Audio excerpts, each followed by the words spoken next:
নমস্কাৰ এই মুহূৰ্তত আহি পৰিছে আজিৰ কেইবাটাও গুৰুত্বপূৰ্ণ খবৰ। অসমৰ মুখ্যমন্ত্ৰী ডক্টৰ হিমন্ত বিশ্ব শৰ্মাই আজিৰ দিনটোত জনতাৰ বাবে কেইবাটাও গুৰুত্বপূৰ্ণ প্ৰতিশ্ৰুতি প্ৰদান কৰিছে। অতি শীঘ্ৰে লাখ লাখ মহিলাৰ একাউণ্টত চৰকাৰে প্ৰদান কৰিব 10,000 কোটি টকা। মহিলা উদ্যমিতা আঁচনিত যদি আপুনি আবেদন কৰিছে আৰু যদি লিষ্টত নাম আহিছে তেনে ক্ষেত্ৰত আপোনাৰ বাবে ভাল খবৰ আহি পৰিছে।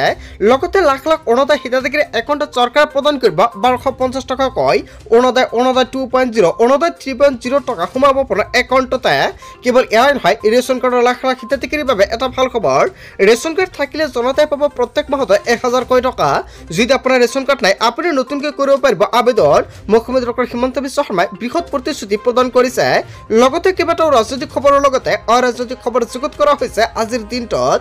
গোটেই অসম তথা ভাৰতৰ বিভিন্ন প্ৰান্তৰ পৰা যুগুত হোৱা হৈছে কেইবাটাও ডাঙৰ খবৰ। এনেবোৰ খবৰ নিতৌ পাই থাকিবলৈ চেনেলটি ছাবস্ক্ৰাইব কৰি ভিডিঅ'টো এটা লাইক কৰিবলৈ নাপাহৰিব। আজিৰ আমাৰ প্ৰথম গুৰুত্বপূৰ্ণ খবৰ হৈছে অসমবাসীৰ বাবে এটা ডাঙৰ খবৰ। ৰেচন কাৰ্ডৰ লাখ লাখ হিতাধিকাৰীৰ বাবে নতুনকৈ আহি গ'ল ডাঙৰ খবৰ। ৰেচন কাৰ্ডত আপোনাৰ কোনো পৰিয়ালৰ কোনো সদস্যৰ নাম অন্তৰ্ভুক্ত হোৱা নাই নেকি? কিদৰে অন্তৰ্ভুক্ত কৰিব নতুন সদস্যৰ নাম? আপোনাৰ পৰিয়ালৰ কোনো সদস্যৰ নাম অন্তৰ্ভুক্ত হোৱা নাই নেকি?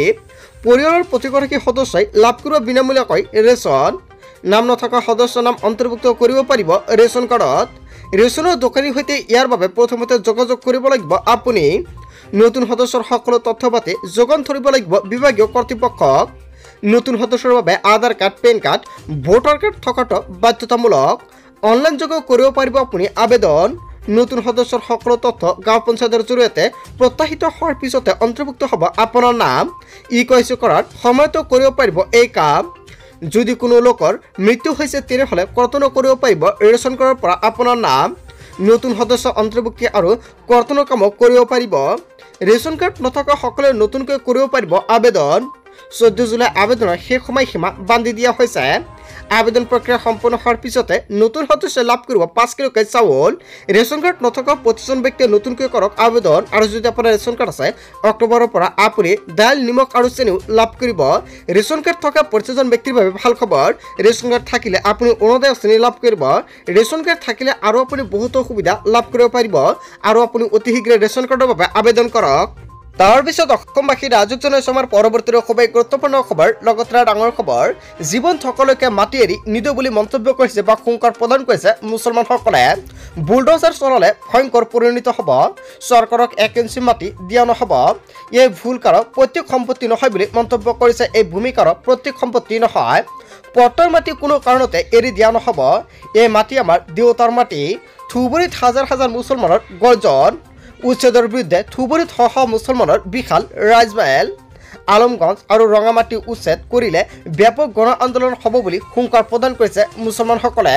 এইদৰে ধুবুৰীৰ উচ্ছেদিতৰ বিৰুদ্ধে এতিয়া মাৰবান্ধি উঠিছে শ মুছলমানসকল। হয় বন্ধু বান্ধৱীসকল, উচ্ছেদক লৈ আপুনি কি ক'ব? যদি আপোনাৰ কিবা মন্তব্য কৰিব লগা থাকে আপোনালোকৰ মন্তব্য নিশ্চয় কমেণ্ট কৰি জনাই দিব।